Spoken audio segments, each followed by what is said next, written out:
गौतम अडानी एक हीरो है या विलेन? क्या हिंडनबर्ग रिपोर्ट के बाद अडानी खत्म हो जाएगा और क्या ये इंसान भारत को ले डूबेगा? अगर आपके मन में भी यही सवाल है then this video is for you. Hindenburg ने अडानी के शेयर प्राइसेस को जमकर क्रिटिसाइज किया, उनके अकाउंटिंग के 100 फ्लॉज बताए, लेकिन अडानी का बिजनेस जेन्युइन है या नहीं इस पर हिंडनबर्ग बिल्कुल चुप है। आज वही देखना है कि अडानी के बिजनेस में कितना दम है। ये है अडानी ट्रिलॉजी का पार्ट 2। अडानी का सारा बिजनेस 3 पिलर्स के आधार पर बना है। अगर तीनों पिलर स्ट्रॉन्ग है तो दुनिया का कोई भी रिपोर्ट अडानी का कुछ बिगाड़ नहीं सकता, लेकिन अगर एक भी पिलर डगमगाया तो टेंशन है। वीडियो काफी इंटरेस्टिंग है और इसमें कई ऐसे पॉइंट्स हैं जो किसी भी क्रिएटर ने टच नहीं किए हैं, जिससे आपको कहानी के दोनों पहलू समझने में हेल्प होगी। अगर आपको इस वीडियो से कुछ नया सीखने मिला तो इसे अपने दोस्तों के साथ शेयर कीजिए। हम इकोनॉमिक्स के कॉम्प्लिकेटेड मुद्दों को आपके लिए आसान बनाते हैं, एक दोस्त की तरह समझाते हैं। अगर आपको हमें सपोर्ट करना है तो प्लीज चैनल को सब्सक्राइब करना ना भूलिए। ये आपके लिए एक छोटी सी बात हो सकती है, लेकिन इससे हमारी बहुत हेल्प होती है। चैप्टर 1,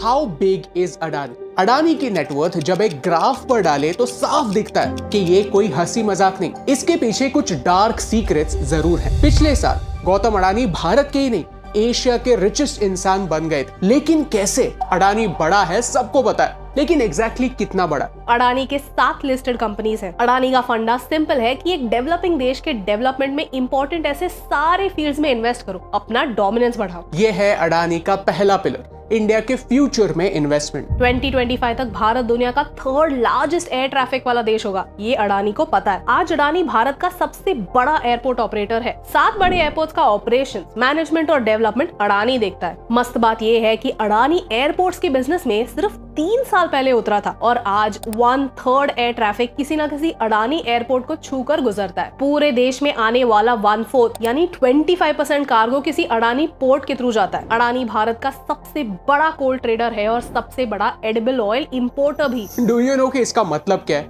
जब बात एयरपोर्ट्स की या फिर कार्गो पोर्ट्स की आती है तो अडानी का सबसे बड़ा राइवल कोई टाटा बिरला नहीं, इंडियन गवर्नमेंट ही है। एंड दैट्स व्हाई सितंबर 2022 में उनकी वेल्थ $141 बिलियन तक पहुंच गई थी और हिंडनबर्ग रिपोर्ट आने से पहले $124 बिलियन थी।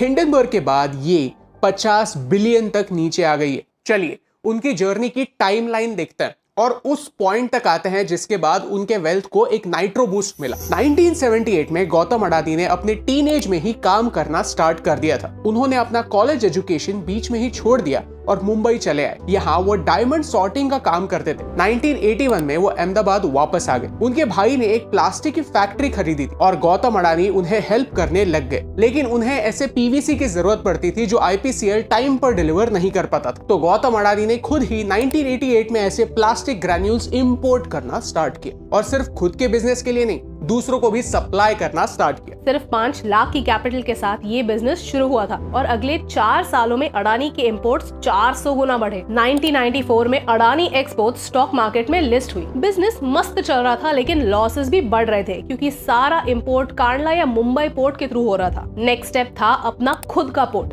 मुंद्रा पोर्ट। सिचुएशन भी एकदम आइडियल थी। 91 में जस्ट भारत में इकोनॉमिक लिबरलाइजेशन हुआ था और धीरे धीरे भारत पोर्ट्स में प्राइवेट पार्टनरशिप्स ढूंढ रहा था। 1995 में अडानी ने यह कॉन्ट्रैक्ट जीत लिया। ये अडानी की इंफ्रास्ट्रक्चर जर्नी में पहली बड़ी जीत थी, लेकिन इसी के दौरान उनका गुजरात के पॉलिटिशियन से भी कनेक्शन बनने लगा। साल 2000 आते आते उनके सारे कंपनीज का टर्नओवर मिलाकर 3000 करोड़ के ऊपर गया था, लेकिन उनके सबसे बड़ी इन्वेस्टमेंट 2002 में आती है जब गुजरात में दंगे हुए और सीआईआई ने गुजरात में इन्वेस्ट करने से मना कर दिया। तो अडानी ने गुजरात में 1500 करोड़ इन्वेस्ट किए। एक साइड गुजरात ग्रो होता गया, जिसने भारत को एक नया प्रधानमंत्री दिया और साथ ही साथ अडानी ग्रो हुआ। Power plants, mines, airports, solar power, edible oils, media, अलग अलग फील्ड्स में अडानी ने अपना सिक्का जमाया। ये पूरी स्टोरी मैंने आपको क्यों सुनाई? आपको इमोशनल ब्लैकमेल करने के लिए नहीं, बल्कि ये समझाने के लिए कि ये एक्स्ट्रॉर्डिनरी ग्रोथ हुई क्या। चैप्टर 2, अडानी के ग्रोथ का सीक्रेट। क्या आपके साथ ऐसा कभी हुआ है कि आप एक जीन्स लेने के लिए मॉल में गए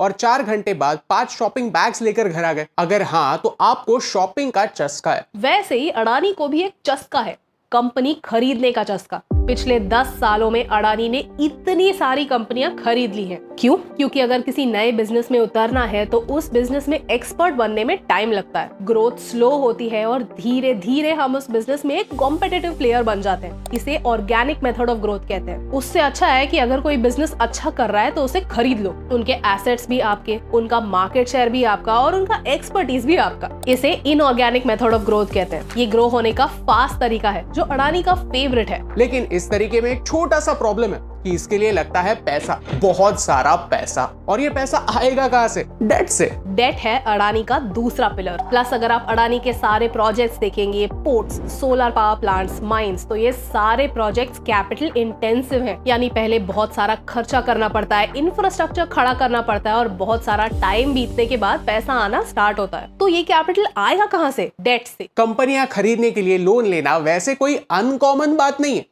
घर का एग्जाम्पल लेते हैं। इलॉन मस्क ने ट्विटर को $44 बिलियन में खरीदा। वैसे इलॉन बाबू के पास है तो बहुत सारा पैसा, लेकिन वो अपने जेब में हाथ डालकर थोड़ी ना ट्विटर लेने वाला है। उसने लिया कर्जा, $13 बिलियन का कर्जा, और हर साल उसे $1.5 बिलियन एज इंटरेस्ट पे करना है। अब अगर इलॉन बाबू ट्विटर को प्रॉफिटेबल बना पाए तो ठीक, वरना बैंकरप्ट हो जाएंगे। क्योंकि फंडा सिंपल है, डेट लेकर पैसे कमाने वाली चीज यानी एसेट खरीदी तो वो है गुड डेट, और डेट लेकर जो चीज खरीदी वो पैसे नहीं कमा पाई तो लग गए।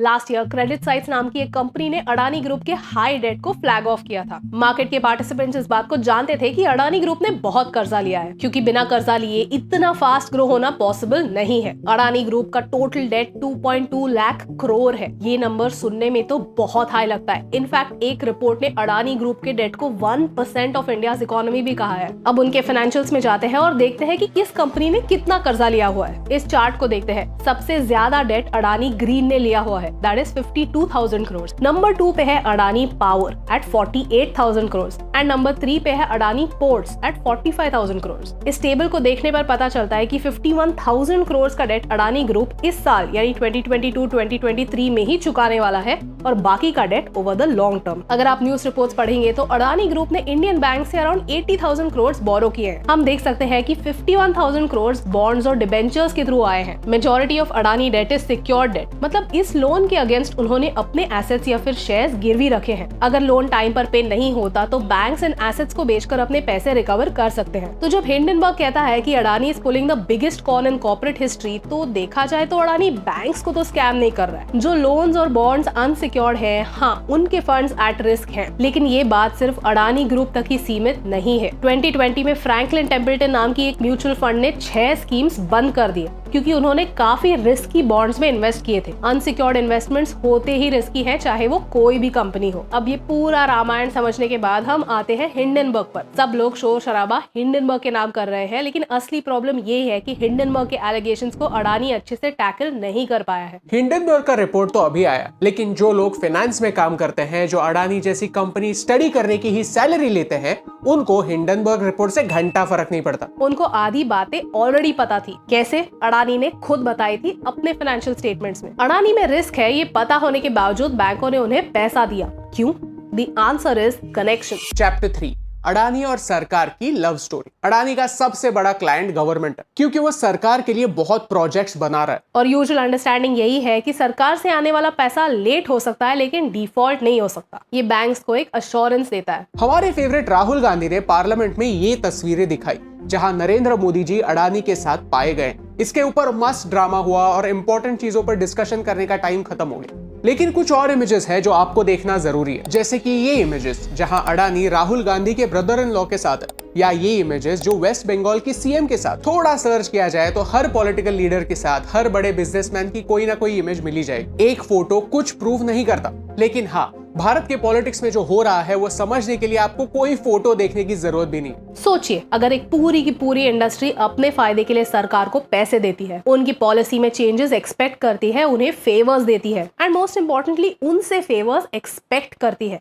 तो आप ऐसी सिस्टम को तो करप्ट कहेंगे। लेकिन यूनाइटेड स्टेट्स ऑफ अमेरिका में ये कम्प्लीटली लीगल है और इसका एक मस्त नाम भी है, लॉबिंग। लॉबिंग का मतलब है गवर्नमेंट को इन्फ्लुएंस करना। अमेरिका का कॉन्स्टिट्यूशन लॉबिंग अलाउ करता है। तो अमेरिका में ये लीगल तो है, लेकिन कितना एथिकल है? इस राइट का इस्तेमाल कंपनियां कैसे करती है? फंडा सिंपल है। इलेक्शन के लिए कैंपेनिंग करनी पड़ती है। कैंडिडेट अच्छा हो या ना हो, अगर कैंपेनिंग अच्छे से नहीं हुई तो इलेक्शन फेल। तो ये लॉबियिस्ट कैंडिडेट्स के इलेक्शंस को फंड करते हैं और अपना वाला कैंडिडेट जीत कर आने पर उन्हें अपनी इंडस्ट्री के लिए फेवरेबल लॉज पास करवाती है। OpenSecrets.org एक वेबसाइट है जहां आप देख सकते हैं कि कौन सी कंपनीज और कौन से ग्रुप्स लॉबिंग के ऊपर कितना पैसा खर्च करते हैं। इसमें मेटा और Amazon जैसे कंपनीज का नाम भी शामिल है। यानी ये कंपनी सरकार से अपनी बातें मनवाने के लिए हर साल लाखों करोड़ों रुपए खर्च करते हैं। रशिया में ओलिगार्क्स हैं, यानी ऐसे रिच बिजनेस परिवार जो सिर्फ बिजनेस में ही नहीं पॉलिटिक्स में भी अपना पावर बनाए हुए हैं। अब अमेरिका में लॉबिंग होता है और वाइडली एक्सेप्टेड भी है। वैसे ही एक सिस्टम भारत में भी। ट्रेडिशनली पॉलिटिकल पार्टी सिर्फ दो तरह से अपने कैंपेन्स फंड करती थी। नंबर 1 मेंबरशिप फीस और नंबर 2 प्राइवेट डोनेशंस। लेकिन रिप्रेजेंटेशन ऑफ पीपल्स एक्ट कहता है कि कोई भी पॉलिटिकल पार्टी किसी भी कॉर्पोरेट से डोनेशंस एक्सेप्ट कर सकती है। ये एक्ट 1951 में बना था। मजे की बात ये है कि हमारा income tax act section 80 GGB के अंडर पॉलिटिकल पार्टीज को दिए डोनेशंस के लिए टैक्स डिडक्शन भी देता है। यानी पॉलिटिकल पार्टीज को डोनेशन देने पर आपको कम इनकम टैक्स पे करना पड़ेगा। ऐसे लूप होल्स की वजह से ही डिमोनेटाइजेशन के बाद एक भी पॉलिटिशियन रास्ते पर नहीं आया। द पॉइंट बीइंग, भारत में और अमेरिका में भी ऐसे सिस्टेमिक फ्लॉज हैं जो पॉलिटिकल पार्टीज और कॉर्पोरेट्स के बीच एक लिंक क्रिएट करता है, जिसकी वजह से अक्सर अलग अलग पॉलिटिकल पार्टीज अलग अलग कंपनीज के फेवर में काम करती हैं। अटल बिहारी वाजपेयी जी ने एक बार पार्लियामेंट्री कमेटी से कहा था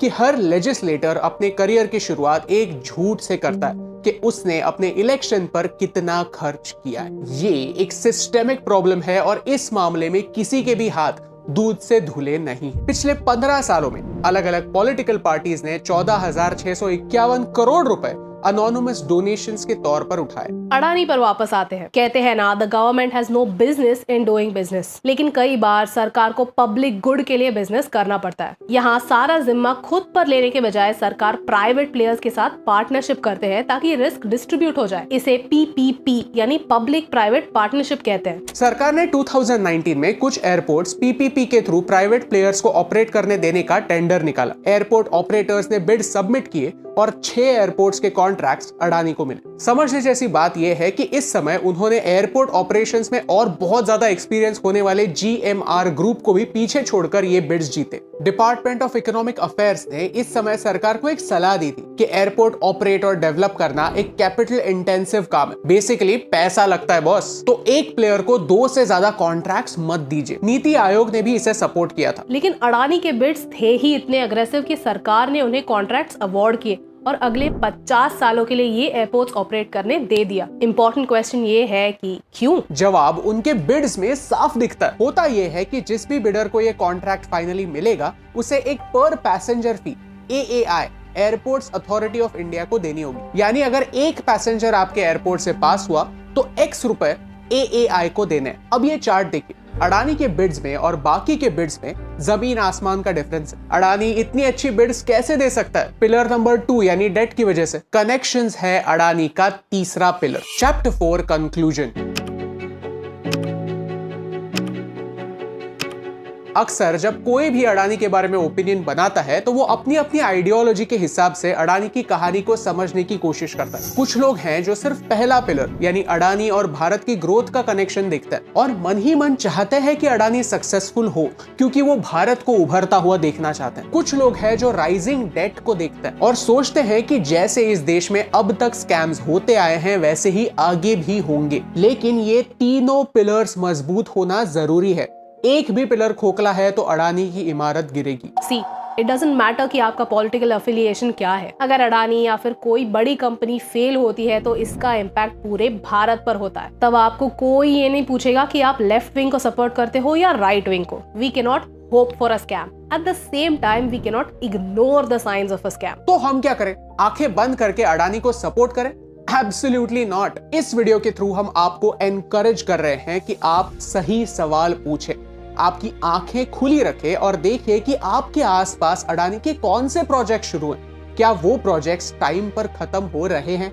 अगर प्रोजेक्ट्स चालू हो चुके हैं तो कैसे परफॉर्म कर रहे हैं? क्योंकि अगर ये प्रोजेक्ट सक्सेसफुल होते हैं तो फिर वो डेट चुका पाएगा और अल्टीमेटली भारत का फायदा ही होगा। Accountability is the word. अक्सर हमारे लीडर्स मुद्दों को छोड़ के, इकोनॉमिक्स को छोड़ के राउंड एंड राउंड आर्ग्यूमेंट करते रहते हैं जिसका कोई कंक्लूजन निकलने ही नहीं वाला, और ऐसा करते करते सही सवाल इग्नोर हो जाते हैं और नीरव मोदी, विजय माल्या, आर राजू जैसे लोग बड़े होते जाते हैं, एक फाइनेंशियल बबल बनाते हैं और ये बबल बर्स्ट होने पर देश का नुकसान कर बैठते हैं। हमारे देश के लॉज में जो सिस्टेमिक फ्लॉज है, लूप होल्स है, उन्हें एक्सप्लॉइट करते हैं और फिर देश छोड़कर भाग जाते हैं। इस ट्रिलॉजी के आखिरी वीडियो में इन्हीं लूप होल्स और उनके सॉल्यूशंस पर बात होगी, so please watch that video, it's going to be very interesting. कोई भी देश परफेक्ट नहीं होता, और अगर वो देश एक डेमोक्रेसी है तो फिर तो बिल्कुल भी नहीं। क्या अमेरिकन डेमोक्रेसी परफेक्ट है?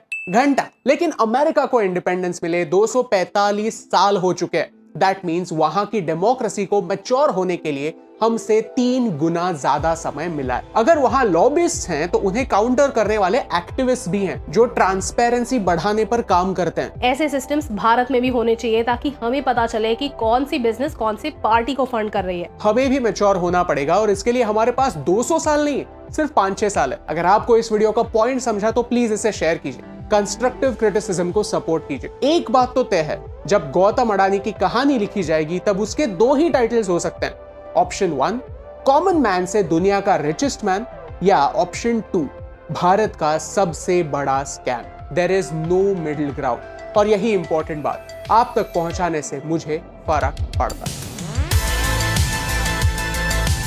हे दोस्तों, thank you so much for watching this video till the end. अगर आपको ये वीडियो अच्छा लगा तो प्लीज वो लाइक बटन प्रेस कीजिए। ऐसे ही और कौन से वीडियोस है जो आप देखना चाहते हैं हमें कमेंट्स में बताइए। क्या भारत एक सुपर पावर बन सकता है? हमारे सामने कौन से चैलेंजेस है आप इस वीडियो में जान सकते हैं। ऑल्सो क्या आपने सोचा है कि क्यों हम अनलिमिटेड पैसा नहीं छाप सकते?